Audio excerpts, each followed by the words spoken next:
Glória a Deus. Saúde os irmãos com a paz do Senhor. Mais uma vez estamos na casa do Senhor, juntos para nós adorarmos o nome do Senhor. Vamos estar neste momento orando, entregando a Deus mais este culto, mais essa transmissão, que o Senhor possa mais uma vez alcançar a sua vida, te dando milagre, te dando a tua bênção nessa noite. Amém? Senhor nosso Deus e nosso Pai, em nome de Jesus Cristo, teu Filho amado, mais uma vez, Senhor, estamos na tua presença, Senhor.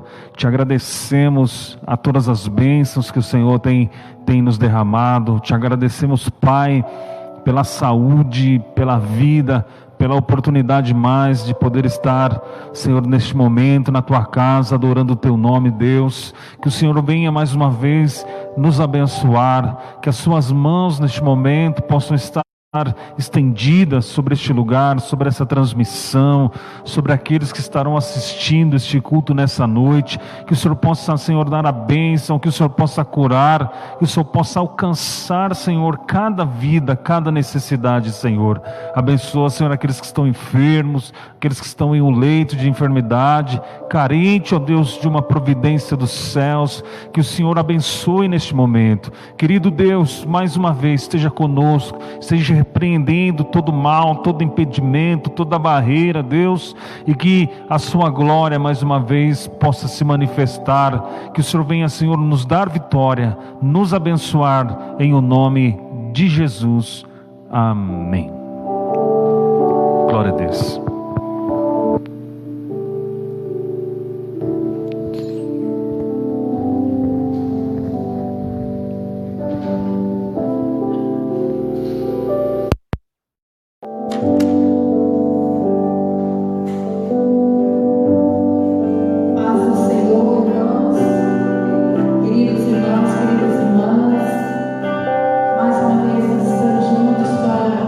Louvar e glorificar o nome do Senhor Jesus.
Glória a Deus. Quero cumprimentar a todos com a paz de nosso Senhor Jesus Cristo. Graças a Deus que nos dá vitória por estarmos mais uma vez aqui na presença do Senhor nosso Deus.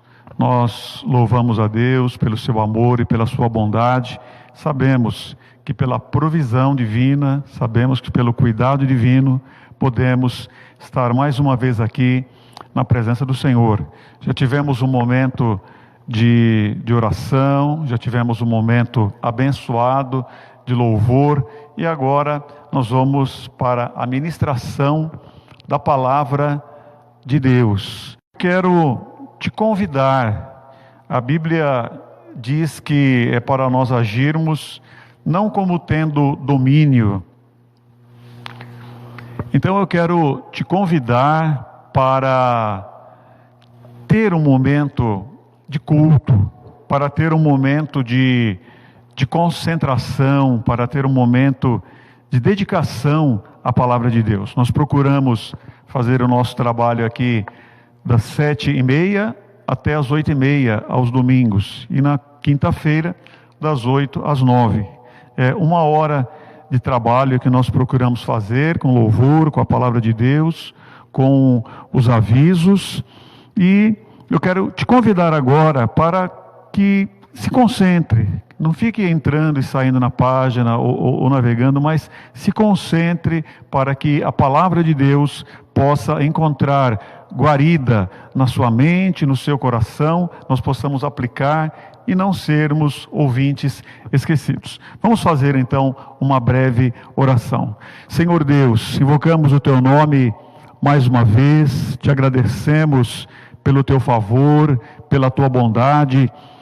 Declaramos, Senhor, a nossa dependência do Senhor, a nossa total incapacidade, a nossa total dependência, que o Senhor é tudo para nós, é o nosso único bem, é tudo que nós possuímos. Abençoa, Senhor, cada uma das pessoas que aqui estão presentes, neste templo.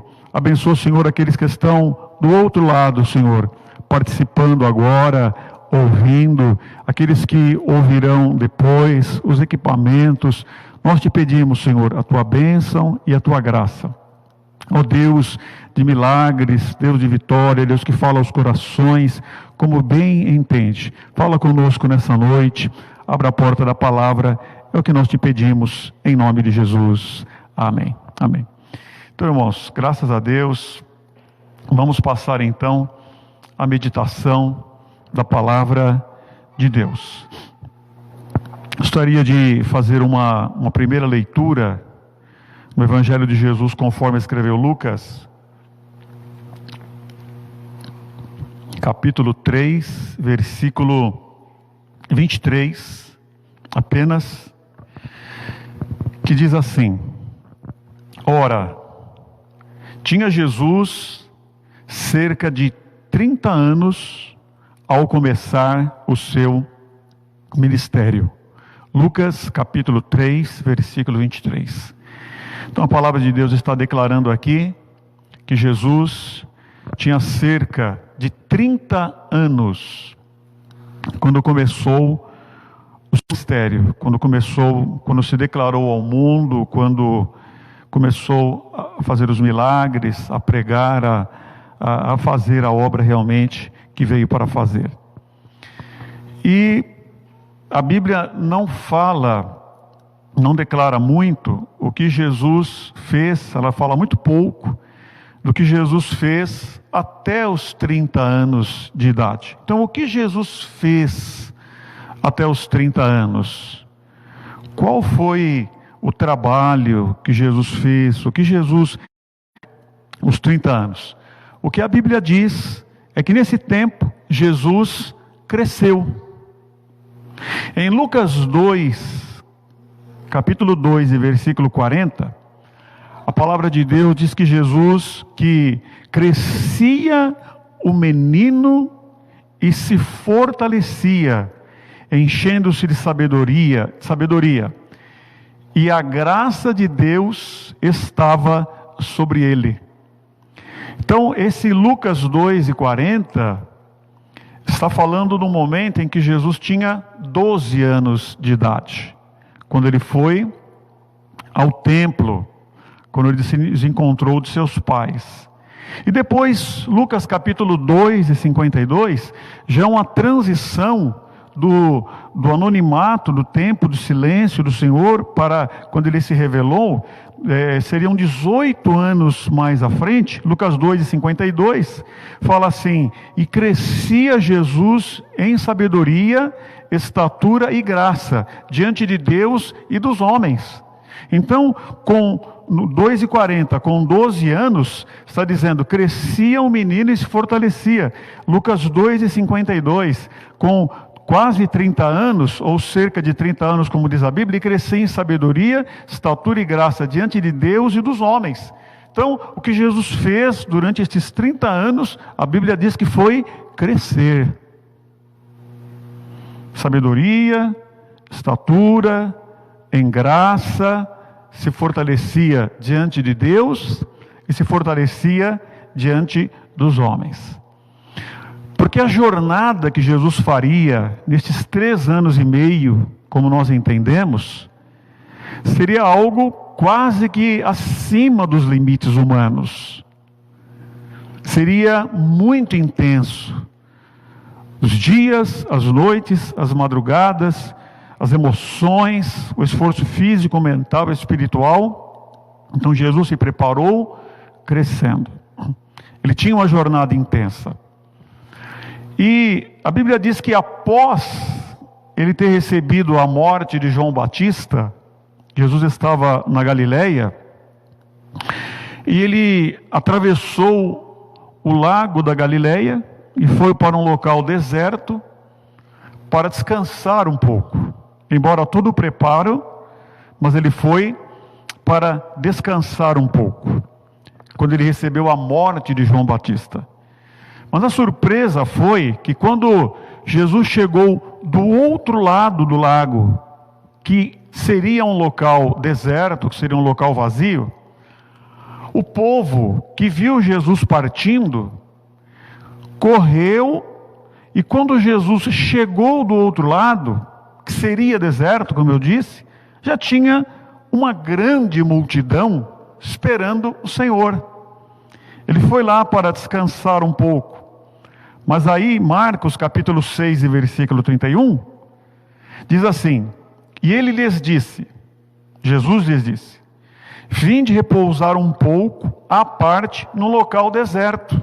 Olha, Jesus queria um local deserto, porque eles não tinham tempo nem para comer, visto serem numerosos os que iam e vinham. Então, quando Jesus chegou nesse local que seria deserto, ele encontrou uma grande multidão, e ali ele operou, ele realizou a multiplicação dos pães e dos peixes para aquela enorme multidão que o aguardava. E após ele ter realizado a multiplicação, à tardinha, no final do dia, o Senhor Jesus despediu os discípulos, ele despediu os discípulos e despediu a multidão também. Em Mateus capítulo 14, versículo 22 e 23, diz: logo a seguir, compeliu Jesus os discípulos a embarcar e passar adiante dele para o outro lado, enquanto ele despedia as multidões.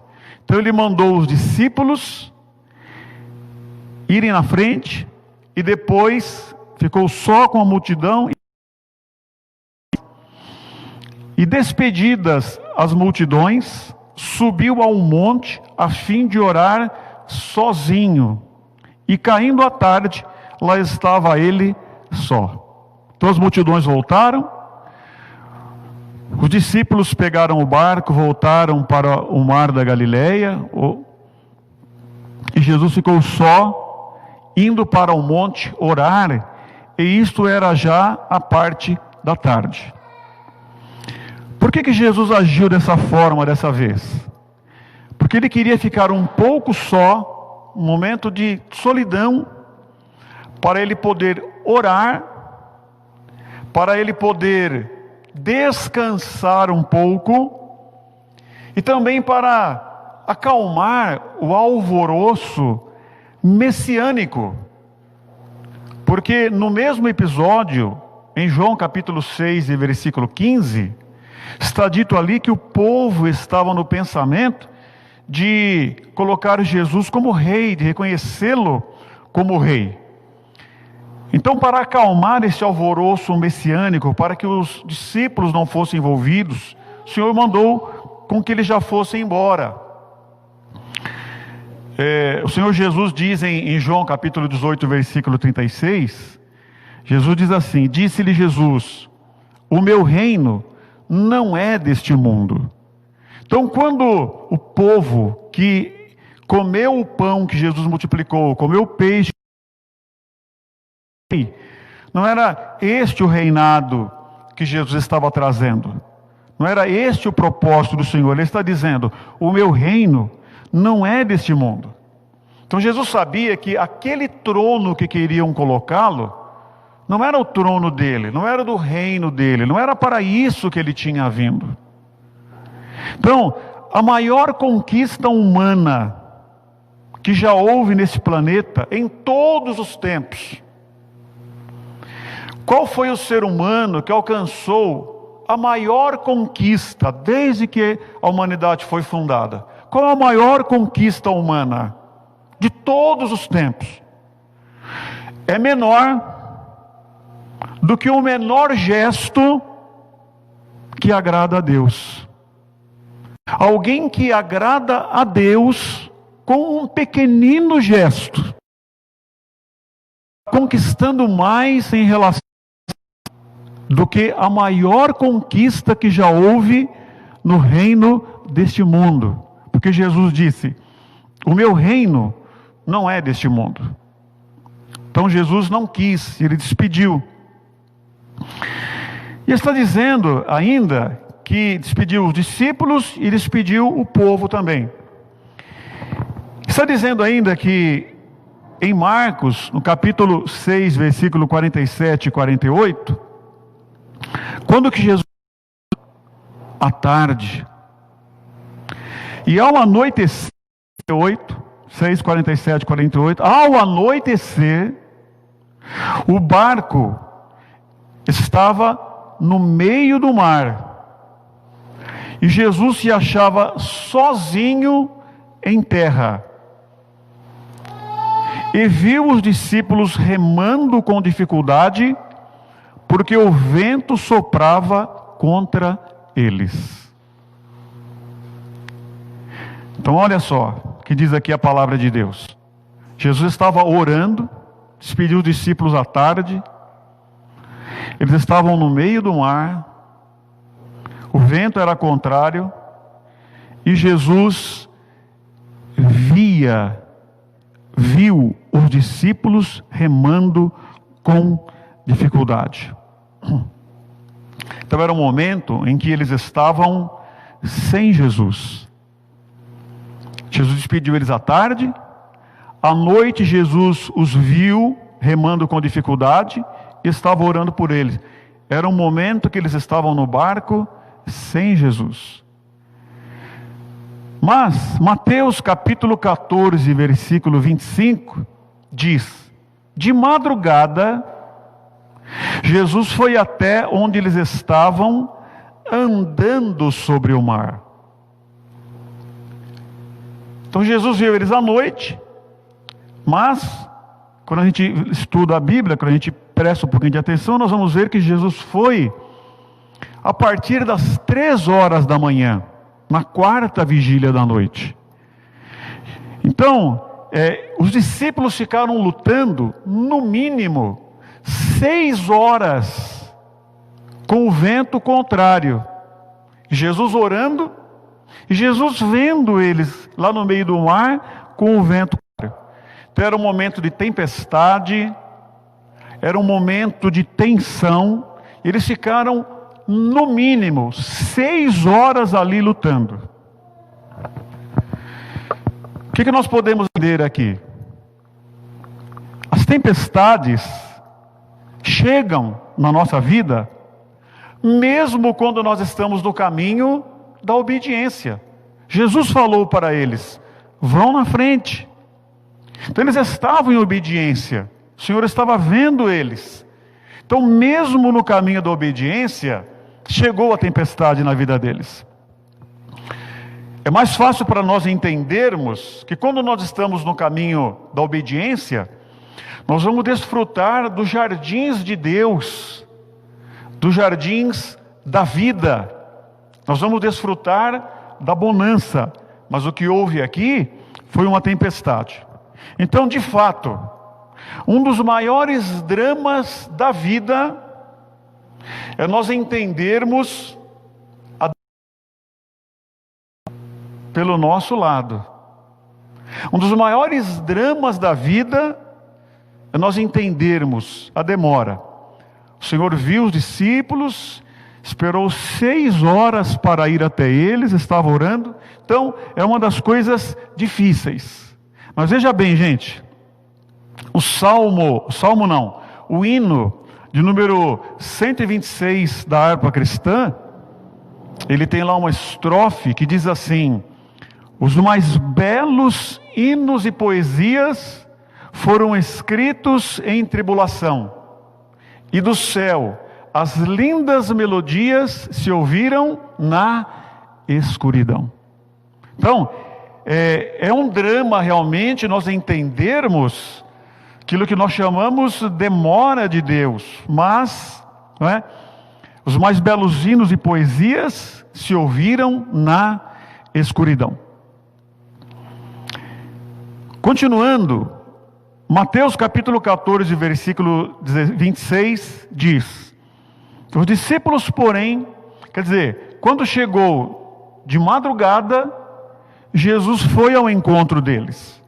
Quando Jesus foi ao encontro deles, os discípulos, porém, vendo-o andar sobre o mar, ficaram apavorados e disseram: é um fantasma. E tomados de medo, gritaram. Então, se eles estavam sem Jesus até agora eles estavam com um Jesus desconhecido, porque não conheceram a Jesus. Eles entenderam que quem estava ali era um fantasma. Então, eles tinham medo. E eles gritaram. Eram pescadores experientes. Eles sabiam da lei da gravidade. Eles sabiam da lei da flutuação. Eles sabem que uma pessoa não flutua. E eles disseram: é um fantasma. Então, era um Jesus desconhecido para eles. Irmãos, às vezes os fantasmas, as barreiras, as paredes que aparecem na nossa vida, às vezes são para nós escalarmos e subirmos a um degrau superior na nossa vida. É um degrau de glória, um degrau de fé, um degrau de revelação, um degrau de maturidade, um degrau de felicidade, um degrau de vida com Deus. Apareceu algo que assustou, é um fantasma, mas foi uma oportunidade para que os discípulos saíssem dali diferentes do que eles entraram naquela situação. Diferentes. Então, às vezes é uma oportunidade. Como que eu vou passar para um degrau superior? Eu preciso me deparar com aquele degrau e subir aquele degrau para alcançar mais vitórias de Deus, mais crescimento de Deus na minha vida. Continuando, Mateus capítulo 14, versículo 27. Jesus, porém, lhes falou logo dizendo: tende bom ânimo, sou eu, não temais. Então olha a situação. Jesus despediu os discípulos, ficou orando por eles. De madrugada Jesus foi ao encontro. Eles ficaram assustados, pensaram que era um fantasma, e Jesus já se apressou logo nesse momento a dizer: sou eu. Então agora eles estavam com Jesus. Houve um restabelecimento de confiança. Mas o interessante é que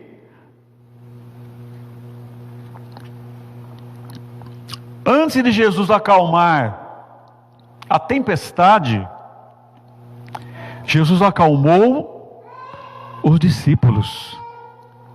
A tempestade continuou ainda. Os ventos continuaram ainda. O mar estava agitado ainda. Porém, Jesus se apressou em acalmar os discípulos. Por quê? Porque o maior problema naquele momento não eram os fatos, não era a tempestade, mas eram os sentimentos dos discípulos naquele momento. Esse era o problema. É o sentimento, é o pensamento, é o sentimento correto, é o pensamento correto que Deus quer colocar na sua vida e na minha vida. Quem tem um sentimento correto, quem tem um pensamento correto, quem tem uma atitude correta, quem tem um silêncio correto de Deus, é um vitorioso de Deus. Jesus já se apressou a dizer: sou eu. E essa expressão sou eu, ou eu sou, que só Deus pode dizer, nós nos lembramos de Êxodo capítulo 3 e versículo 14, quando Deus disse para Moisés: olha, você vai lá no Egito, vai falar com o faraó e vai tirar o povo de lá. E Moisés, o fugitivo do Egito, um homem que vivia no deserto, falou: mas como que eu vou chegar diante do faraó? E Deus disse para ele, e Deus disse a Moisés: eu sou o que sou. Disse mais: assim dirás aos filhos de Israel: eu sou, e enviou a vós. Então essa foi a palavra de Deus para Moisés. E veja o que aconteceu com Moisés, como ele tirou o povo do Egito, como ele conseguiu vencer o próprio povo de Israel, controlando o povo de Israel. Também nos lembramos de Gideão, em Juízes capítulo 6, versículo 16, quando Gideão estava vencendo uma multidão incontável de pessoas. O Senhor chamou Gideão, mandou ele preparar 300, falou: como que eu, um menor, vencerei essa multidão? E o Senhor, nosso Deus, diz para Gideão, e o Senhor lhe disse: porquanto eu hei de ser contigo, tu ferirás os midianitas como se fossem um só homem. Por que isso ia acontecer? Porquanto eu hei de ser contigo. Então o Senhor teve essa mesma preocupação com os discípulos. A tempestade estava lá, mas o Senhor acalmou o coração dos discípulos. Sou eu. Porque os sentimentos, eu repito, eram mais importantes do que os fatos. Irmãos, como nós precisamos de vencer as armas que vêm contra nós. A dúvida, o desânimo, a ansiedade, a tristeza, o cansaço, o medo e coisas semelhantes a essa. Nós estamos num caminho bom, estamos num caminho vitorioso, mas sentimentos como esse vêm para nos atrapalhar, prejudicar a nossa jornada, e às vezes até interromper a nossa jornada, desviar a nossa jornada, independente dos fatos. Então a primeira coisa que o Senhor se preocupou foi dar paz ao coração dos discípulos. Disse: Senhor, se és tu, manda-me ir ter contigo por cima das águas. E ele disse: vem. E Pedro, descendo do barco, andou sobre as águas para ir ter com Jesus. Mas sentindo o vento forte, teve medo. E começando a ir para o fundo, clamou dizendo: Senhor, salva-me. E logo Jesus, estendendo a mão, segurou-o e disse-lhe: Homem de pequena fé, por que duvidaste?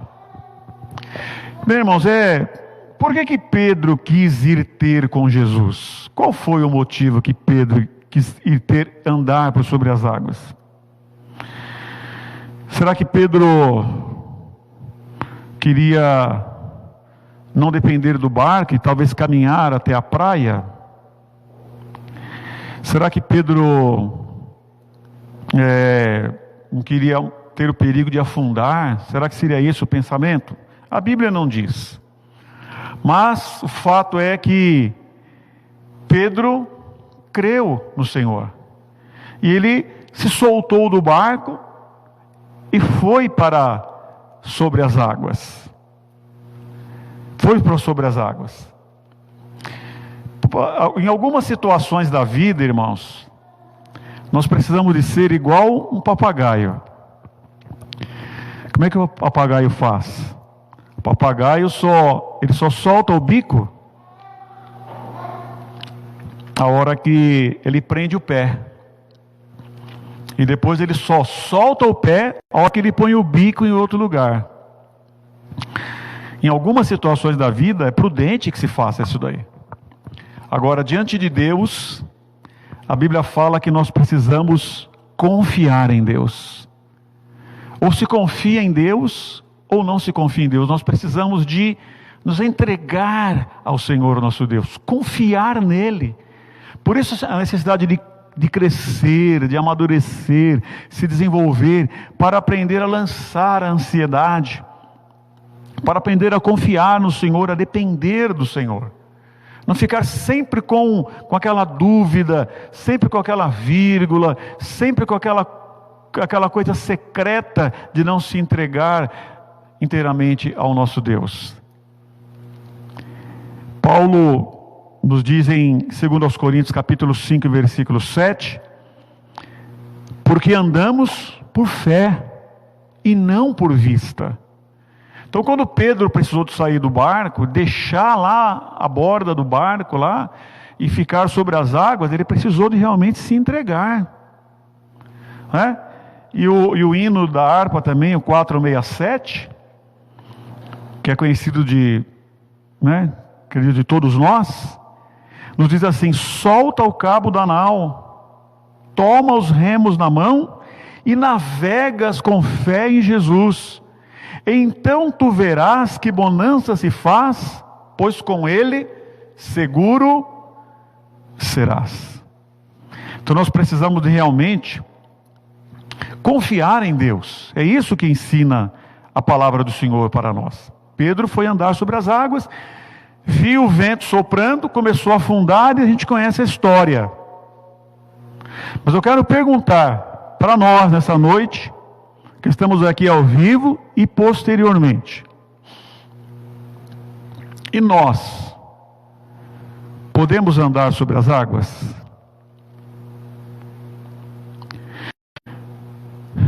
Em algum momento da vida, você, o senhor, a senhora, já se sentiu sem chão? Sem chão. Você já foi convidado a afundar no lodo da vingança, da mágoa, da tristeza, da decepção, da ira, da morte? Já se sentiu sem chão e falou: olha, eu vou tomar agora esta atitude? Coisas muito fortes. Já situações que podem acontecer na nossa vida, coisas fortes, coisas marcantes, uma traição. uma traição, uma morte, uma doença, uma separação, uma quebra financeira,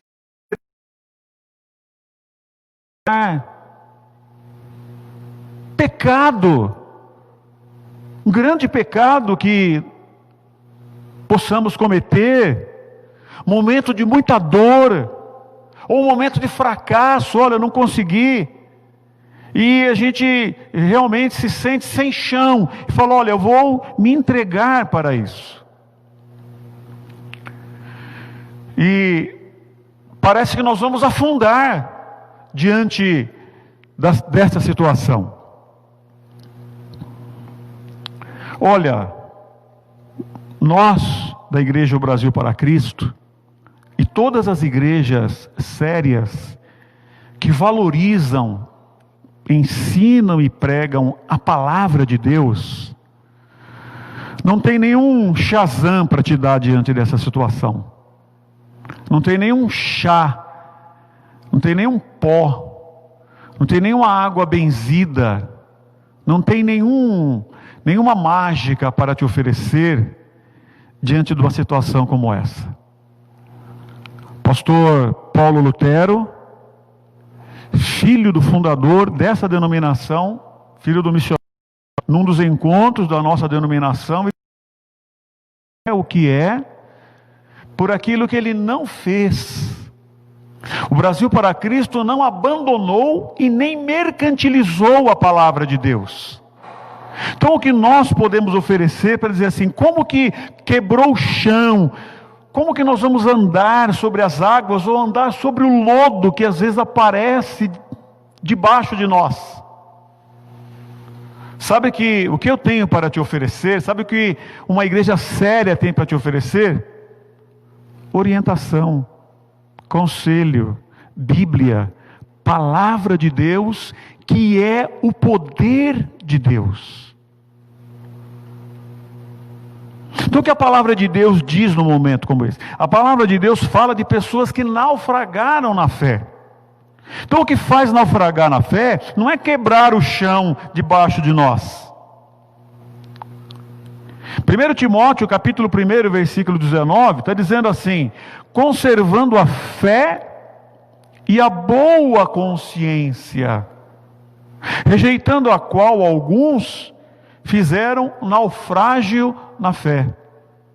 Então uma pessoa que não conservou a fé e a boa consciência, essa pessoa pode naufragar na fé.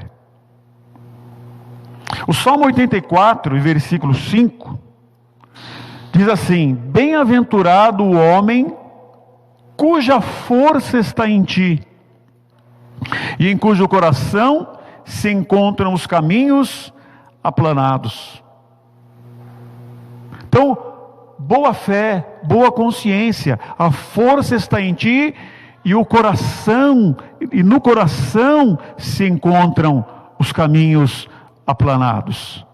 Não são pessoas perfeitas, mas são pessoas que têm integridade com Deus, que contam para Deus tudo.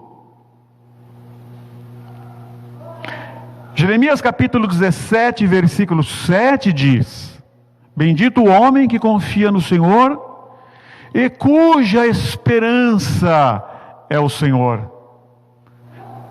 Então, se nós confiamos no Senhor, se a nossa esperança é o Senhor, está dizendo, bendito o homem, confia no Senhor, e cuja esperança é o Senhor.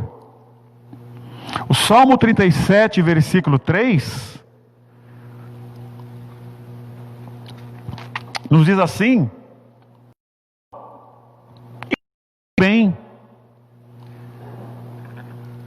lá em Romanos está escrito, não te deixes vencer pelo mal, mas vence o mal com o bem.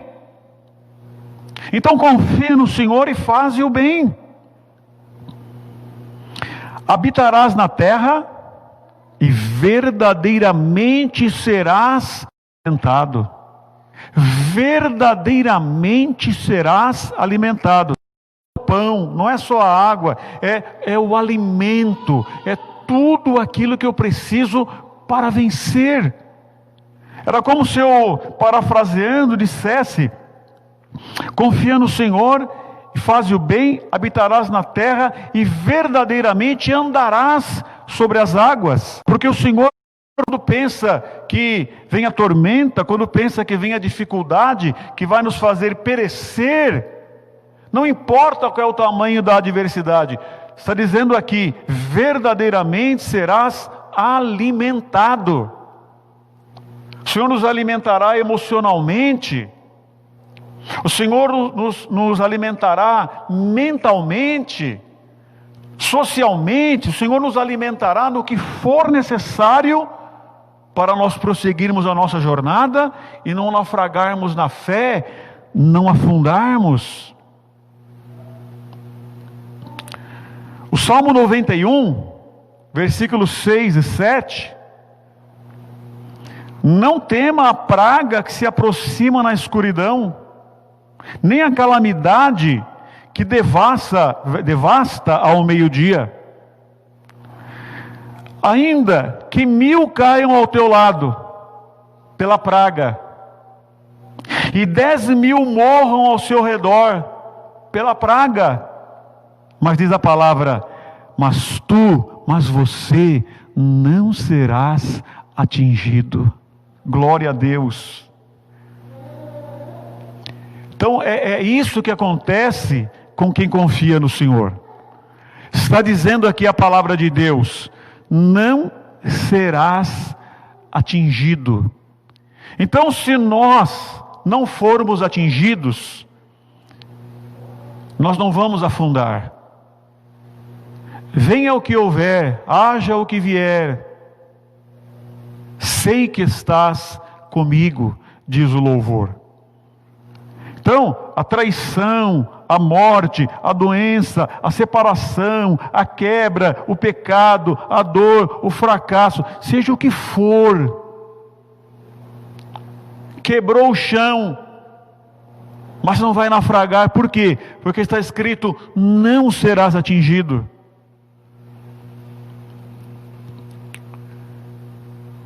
O Senhor Jesus, quando Ele nos ensina a orar, em Mateus capítulo 6, versículo 13, em determinado lugar Ele fala: livra-nos do mal. Livra-nos do mal. Ah, mas como se aconteceu uma coisa tão grave dessa na minha vida? É grave, mas é passageira. A Bíblia não chama isso de mal. Mal é ser atingido. Jó passou por tudo que passou, mas Jó não foi atingido. O que é ser atingido? Ser atingido seria nós perdermos as coisas eternas, porque aconteça o que for, é passageiro, passa. Mas perder a comunhão com Deus, perder a salvação, perder a vida eterna, perder a fé com Deus, isto é o que o Senhor Jesus Cristo pediu para que nós orássemos a Deus para nos livrar. Jesus disse assim: livra-nos do mal. Ele viu que os discípulos estavam lá, esperou mais de 6 horas. A demora de Deus é difícil realmente a gente de imaginar, mas passou. Agora, aquilo que não passa, se nós perdermos, é o nosso prejuízo. Então eu quero repetir, quero enfatizar: perder a comunhão com Deus, perder a fé, perder a salvação, perder a vida eterna, por causa de acontecimentos desta vida. Jesus nos ensinou a orar: livra-nos do mal. E quando nós confiamos no Senhor, a Bíblia nos diz isso daí: não serás atingido. Quer dizer, Ele não vai afundar no lodo da vingança, ira, da tristeza, da mágoa, da dúvida. Deus me abandonou, Deus não olha mais para mim. Tudo isso é engano, tudo isso é falta de conhecer a Deus, conhecer a palavra de Deus. Isso é ser atingido. E a Bíblia fala que quem confia em Deus não é atingido. Mas como se eu estou sangrando, estou soltando lágrimas de sangue, mas você continua crendo, você continua adorando a Deus, então você não foi atingido, você é um vitorioso, é uma vitoriosa. Continua andando sobre as águas, quebrou o chão, o lodo está lá te querendo te puxar para baixo, mas você está segurando nas mãos do Senhor, ou o Senhor está segurando nas tuas mãos, como segurou nas mãos de Pedro. Porque não foi atingido. Lá em Efésios está escrito que o escudo da fé nos guardará de todos os dardos inflamados do maligno. Todos os dardos inflamados do maligno. O escudo da fé, as flechas pegando fogo que ele joga. O escudo da fé, ele nos livra de todos, quando nós confiamos no Senhor. Então, segura na mão de Deus e vai. Perder a vida eterna, perder a comunhão com Deus, isso é o pior. E aí, eu já vou encerrando aqui dizendo, Jesus disse, Mateus capítulo 7, versículo 24 e 25. Todo aquele, pois, que ouve as minhas palavras e as pratica, será comparado a um homem prudente, que edificou a sua casa sobre a rocha. E caiu a chuva, transbordaram os rios, sopraram os ventos, deram com ímpeto contra aquela casa, que não caiu, porque foi edificada sobre a rocha. Glória a Deus. Então sabe, que nem se fala aí, né? Sabe por que ninguém vai puxar o teu tapete? Porque você não está em cima de um tapete, você está em cima de uma rocha. Casa edificada sobre a rocha. Então aquele que ouve as palavras de Deus e pratica, você vai vencer esta fase, não vai afundar não. Não vai afundar não, vai vencer. E depois vai sair uma pessoa mais experimentada, com testemunho, com autoridade, com exemplo de vida, não apenas com teoria.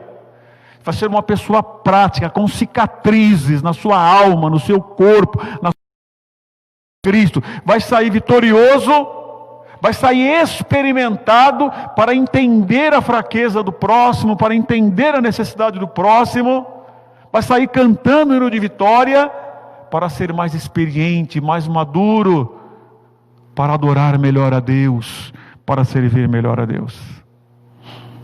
E aí depois que o Senhor segurou na mão de Pedro,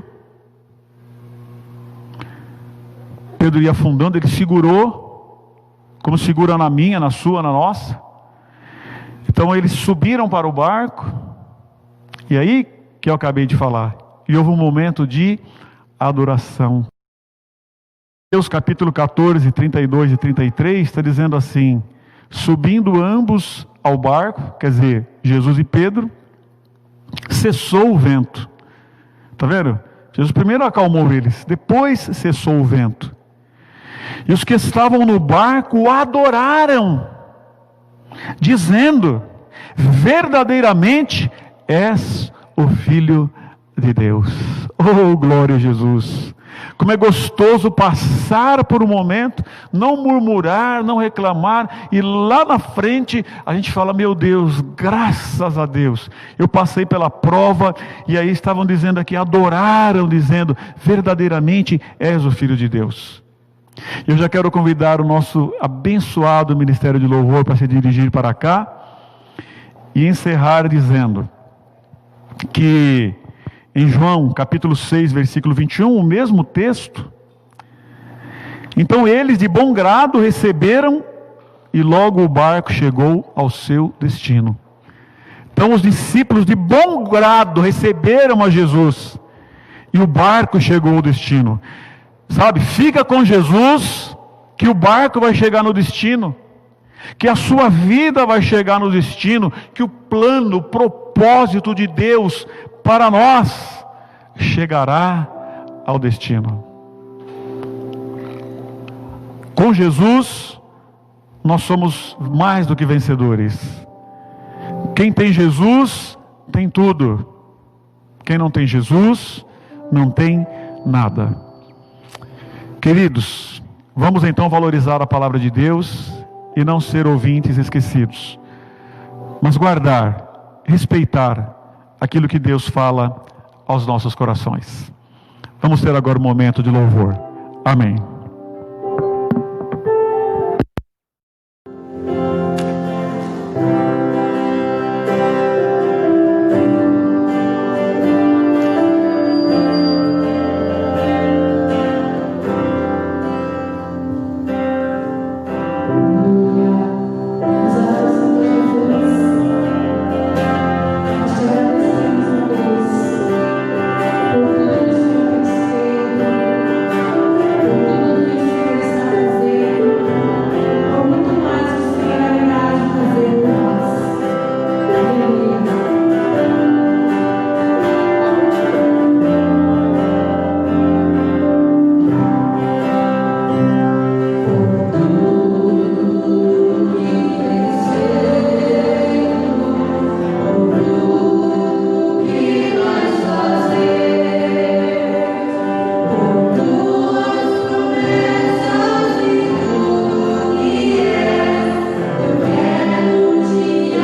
Graças a Deus, graças a Deus. Nós vamos dar rapidamente aqui os avisos. Vamos já encerrar o trabalho dessa noite. Quero homenagear aqui os aniversariantes que chegaram ao nosso conhecimento. Segunda-feira foi a Isabela, a irmã Ivani Celestino, também aniversariou, esposa do irmão Irineu, presbítero Irineu, a irmã Roseli, do irmão Ney, a irmã Rosângela Souza, a Thaís e a Patrícia, do Robson, ali da Brabância. Deus abençoe ricamente a vida de vocês, nosso respeito, nosso carinho, nossa homenagem para vocês, tá bom? Nós vamos orar por todos vocês nessa noite, em nome do Senhor. Quero também pedir oração. A Márcia está falando que teve uma pessoa que acabou de sofrer um infarto, que é o pai do cunhado da irmã Márcia, então, da Cássia, acabou de ter um infarto. Nós vamos orar por ele em nome do Senhor. A gente não sabe nem o nome, mas Deus o conhece. Nós vamos orar também pela Leda, que também é uma amiga da irmã Márcia, que vai fazer uma cirurgia. E aqui no nosso campo, eu quero pedir que os irmãos apresentem os nossos anciãos. Temos orado pela irmã Terezinha, pela irmã Lázara, e hoje eu quero pedir oração pela irmã Terezinha também. Vamos orar pela irmã Terezinha, irmãos. Uma bênção, né? Um doce de pessoa, todo mundo gosta dela. Vamos orar pelo irmão Antônio também, da Daniela. Ele não está bem de saúde, pegou uma gripe forte. É gripe, não é outra doença não, é gripe mesmo, já fez o teste. Vamos orar pelo irmão Antônio, para que Deus dê graça para ele. E pelo irmão Luiz Selmini, ele também tem alguns problemas aí com a família. Vamos orar e pedir que o Senhor abençoe seus filhos, o Senhor abençoe nosso irmão Luiz Selmini também, em nome do Senhor. A irmã Frauzina, nós oramos, acho que foi na quinta, né? E nós vamos orar por ela ainda. Ela é familiar também da irmã Rosângela Souza. Irmãos, a prefeitura ainda não nos liberou. Então nós teremos a ceia do Senhor domingo que vem, dia 21, aqui na sede, das 10 ao meio-dia. Das 10 da manhã ao meio-dia, tá bom? Todo mundo de máscara direitinho, álcool gel, luva, todo distanciamento. Então, 10 ao meio-dia, domingo que vem, aqui na sede. Os irmãos se lembrem das primícias, irmãos. Se lembrem da campanha do quilo, para nós ajudarmos pessoas necessitadas. Se lembrem também dos missionários, irmãos. Se lembrem com carinho. Os missionários estão lá fazendo a obra e precisam de receber também a nossa ajuda, o nosso apoio. E eu também não posso deixar de homenagear aqui o nosso ministério, todos os pastores dirigentes das congregações aqui do nosso campo de Avaré. Deus abençoe ricamente a vida de vocês nesse dia em que o Brasil para Cristo comemora o Dia do Pastor. Deus abençoe todos os dirigentes, todos os pastores que estão dirigindo, e mesmo os pastores que não estão exercendo por enquanto. Que o Senhor abençoe ricamente a sua vida. Então a nossa homenagem para todos os pastores aqui do nosso campo de Avaré. Acho que, né, a vida de pastoreio, né, não que eu não sou pastor, mas acho que não deve ser uma coisa muito fácil de se viver, mas louvo a Deus pela vida de vocês, que Deus continue dando graça, dando saúde, prosperando e abençoando cada dia mais. Amém? Entregamos aqui uma lembrança para vocês.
E apresentando também aquelas vidas que são tão carentes. Amém? Senhor nosso Deus, nosso Pai, em nome de Jesus, mais uma vez te damos graça por todas as bênçãos que o Senhor tem derramado sobre as nossas vidas. Querido Deus, abençoa mais uma vez a vida da dona Leda, Terezinha, do Antônio, da família do irmão Luiz. Abençoa, Senhor, Isabela, Ivani, Rose, Rosângela, Thaís, Patrícia. Senhor, todas essas vidas que mencionamos neste momento, o Senhor conhece cada problema, cada luta, cada necessidade, que o Senhor possa estender as suas mãos e conceder a bênção, a vitória no poderoso nome de Jesus. Mais uma vez, te louvamos por este momento, Pai. Continua abençoando a vida do pastor Joel, pastora Marlene, Senhor, sua vida, Senhor, aquilo que eles precisam, aqueles que eles têm necessidade, que o Senhor possa abençoar, que o Senhor possa continuar dando da sua graça abundantemente, Pai. Continua conosco, continua abençoando essa igreja, este ministério, cada pastor, cada igreja. Querido Deus, nos dá uma semana de vitória, uma semana na tua presença. Continua conosco, Senhor, em o nome de Jesus. Amém. Bom, Daniel, na sua pessoa eu quero agradecer de todo o meu coração tudo aquilo que foi feito nesta singela homenagem e aquilo que os irmãos têm feito no dia a dia aí na sua casa também, na sua vida também. A graça de nosso Senhor Jesus Cristo, o amor de Deus e a comunhão do Espírito Santo seja com todos. Amém.